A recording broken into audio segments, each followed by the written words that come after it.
Hi everyone, my name is Lydia. I go by my middle name Masel-Debright on all my social media platforms. I'm a mother of seven and welcome you all to my channel. First of all, I would like to say a very big thank you to all my subscribers, both old and new. And also bravo to each and every single one of you that have taken time out of your schedules to watch my videos, like, comment. Your comment and your feedback really means a lot to me, and it's one of the things that is actually helping me, is giving me the strength and the zeal to carry on, and it's also you know helping me to grow as a person. And I'm really thankful and I'm really grateful there for the support that I'm getting from all of you, all of you. I cannot mention names. I am very, very grateful. From the bottom of my heart, I'm really, really, really thankful to all, each and every single one of you that have made an impact with regards to Unstoppable Young Widow. Now I would like to ask a favor that you, when you finish watching, liking and sharing, and when you finish watching, liking and commenting, could you please take a minute and share on all your social media handles for me? Share on your WhatsApp status, your Facebook, and everything. Get your friends and families to subscribe. Those really, really, really means a lot to me. Please.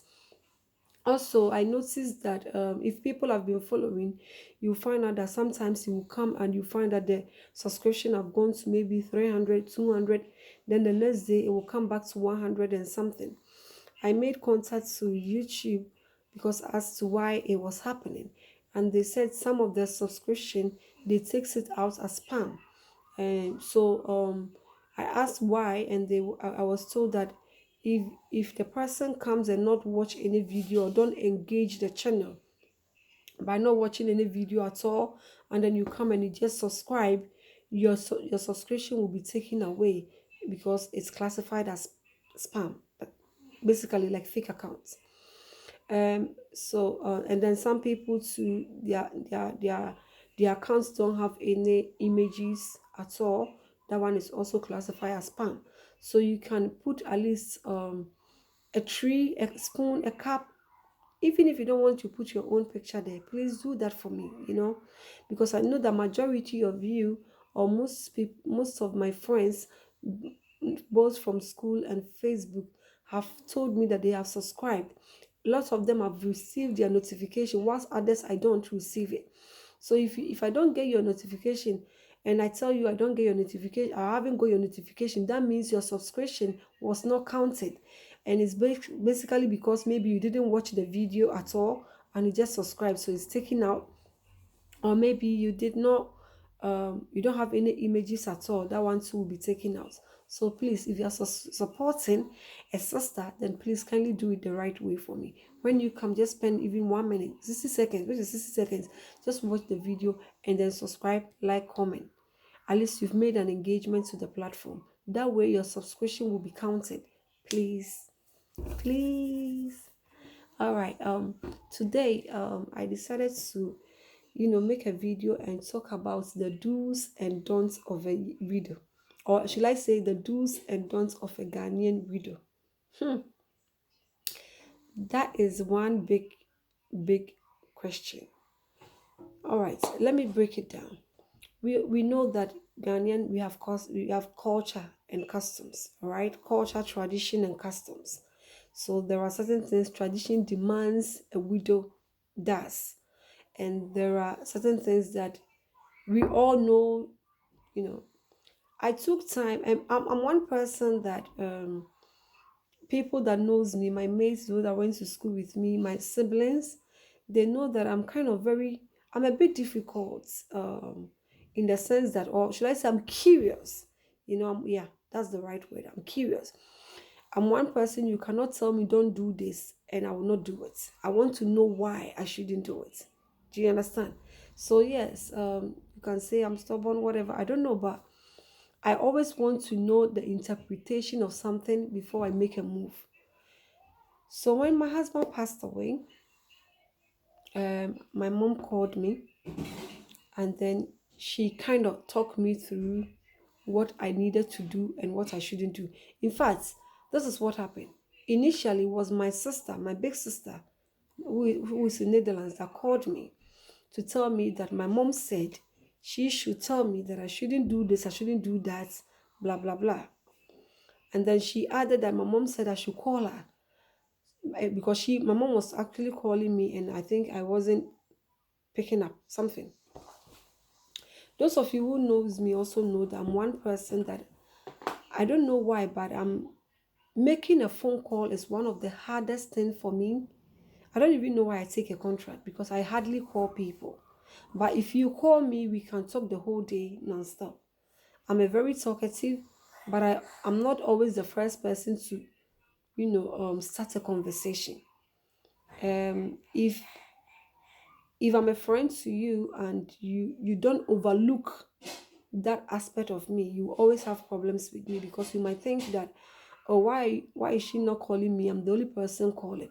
It's not because I don't care, or it's not because I don't like you or I don't love you, but it's because I don't know why. I'm just too lazy making a phone call. I just don't know why. That is one thing that has been my flaws. My in-laws are complaining. My parents, my mom is complaining. My siblings are complaining. My friends are complaining. It's a habit. I need to stop, I know. But I just can't. And I always keep telling people that when you are in a relationship, or if you like somebody, you overlook the flaws of the person. We are not perfect. All of us aren't perfect, but look beyond the person imperfection, because before if you do that way, then you always see the best in people. That's the reason why I never have any argumentative, or I don't go into any altercation or any quarrels or fight with anybody that I've come in contact with, is because when I get close to somebody, I look at the person's strongest and then the shots falls. Do you understand? So if I know that this is where my friend or my colleague, whoever, my partner falls short, and then I pick that person up from there. Do you understand? So I feel like that's how a relationship is built on. I have my flaws that I said I'm not perfect. That is my problem. I know I have identified my problem. I'm working towards it. But it's always not easy for me. Because if I call you, I don't even know what to say. But if you call me, it make it easier.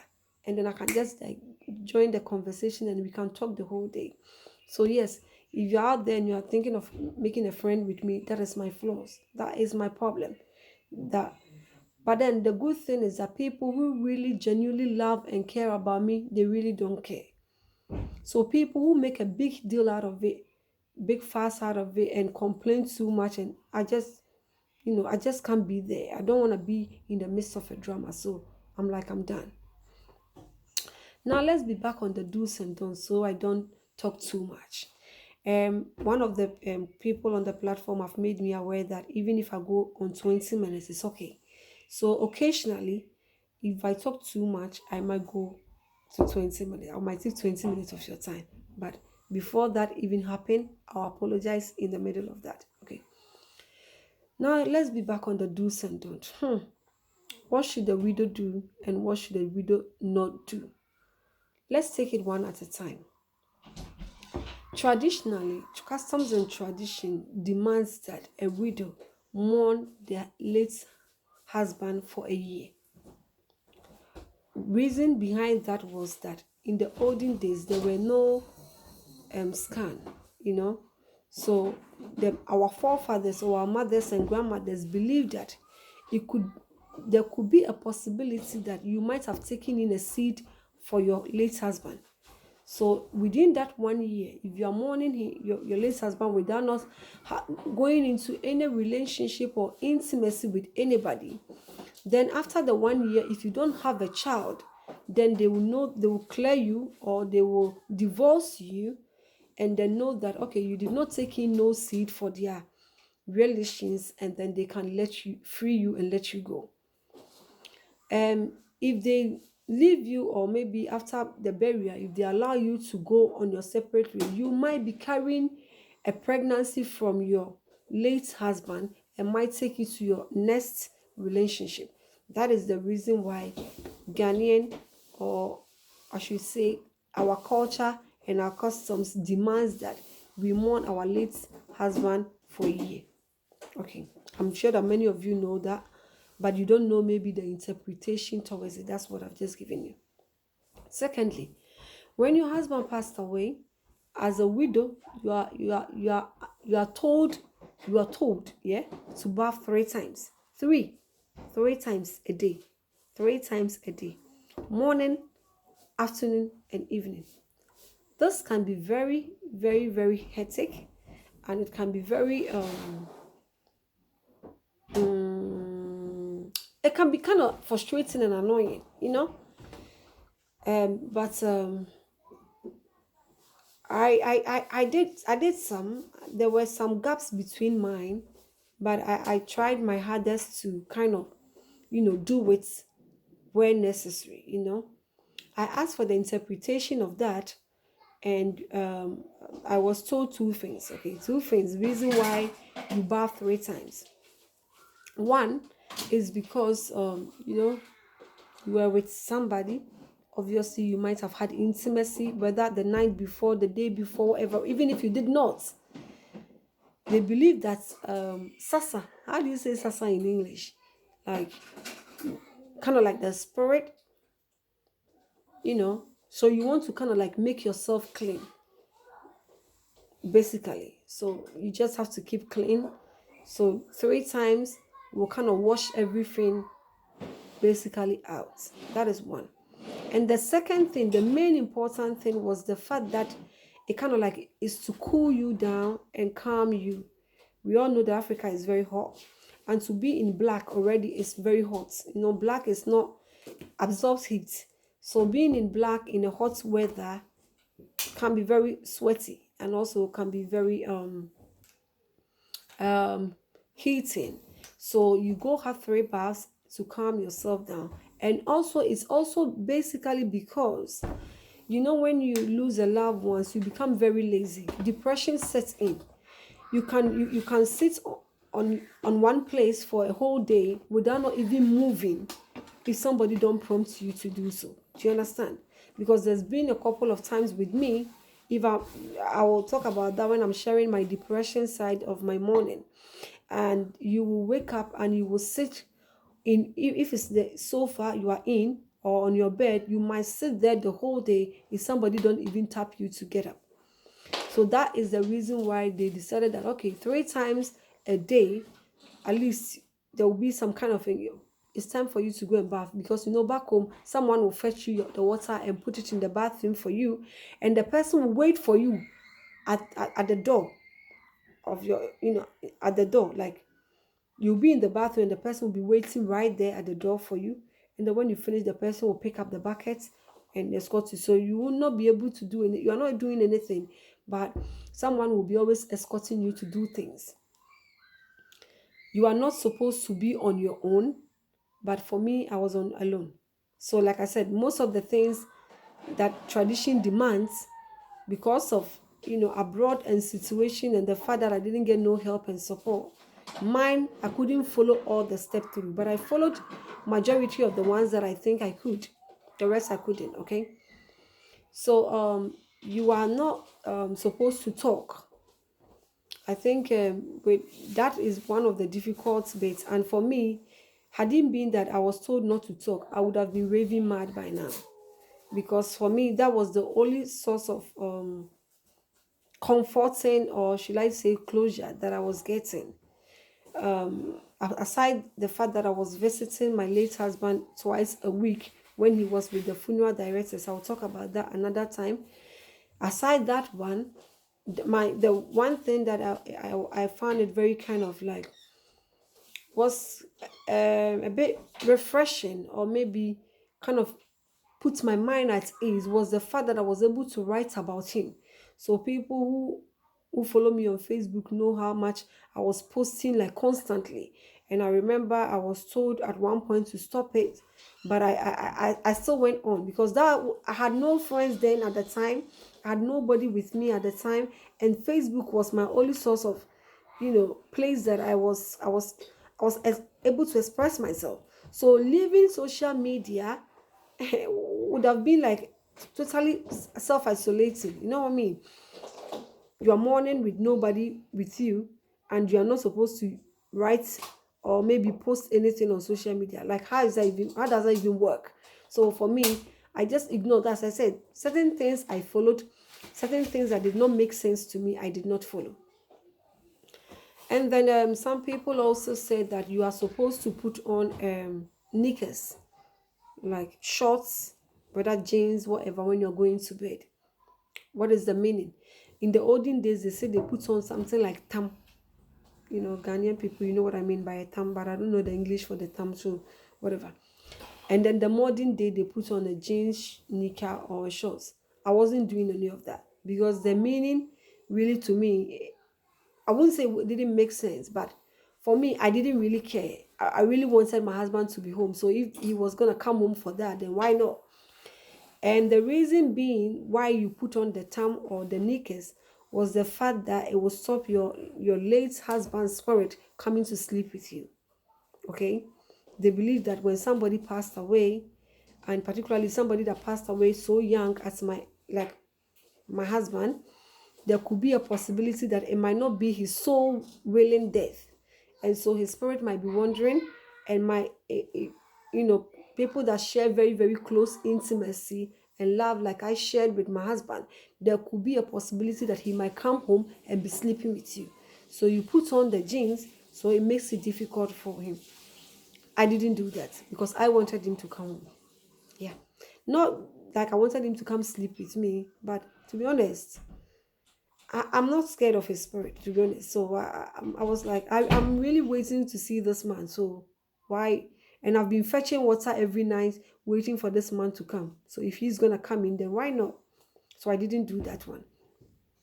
And then I was also told by that one, I was told by a different person. That wasn't this one, this particular one I'm talking about. It wasn't my mom that told me, but it was another person who has experienced a bereavement before that told me that I'm supposed to get another man's shoe, like a shoe from any random man. I can even go to the shop and buy, and then I will leave that shoe at my door. I asked what was the reason, and she said that they told her that the reason being is that when your late husband decides to even come home and find another man's shoes on your door, he will know that you might have moved on, because they are very jealous. Ghosts are jealous. So he will find out that, oh, you moved on, like you moved on so quickly, and he will be upset and will go and not come back.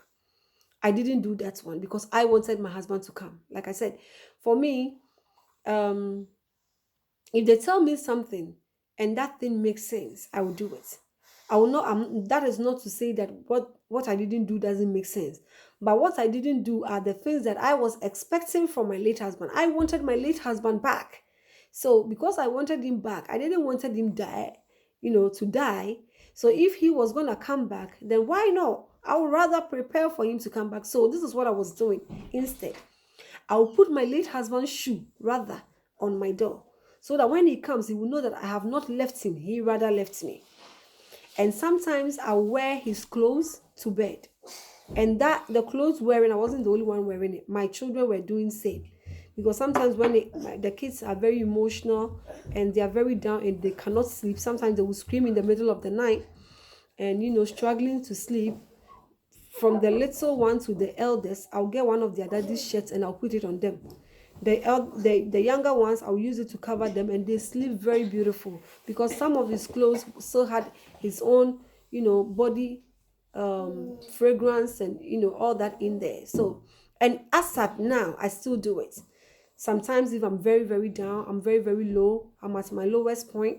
So I'm very thankful that somehow my late husband did not die in Ghana, where the family would have come for all his clothes, because I don't know how I would have coped without that, because I still do it now. Sometimes if I'm very very down, I go and I put on his shirt and it makes me all right. I don't know why, but it kind of makes me feel like even though he's gone, but he's not gone. I feel like he's dead, but it's like he has traveled.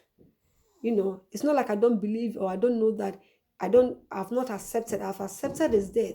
But sometimes you go by your normal duties as if nothing happened. That is one thing, that is one phase that Ghanaians don't understand. So if somebody comes to me and find me laughing, the person will be like, oh, you lost your husband and you're laughing. It's like some people wants to see you crying 24/7, but it's not like that. There's been a time that you will be all right, and there will be a time it will just hit you. That's how it is. And so that is another phase. Oh, my time is up. So I think I will have to end the video here. And then because 20 minutes, I think I shouldn't go over.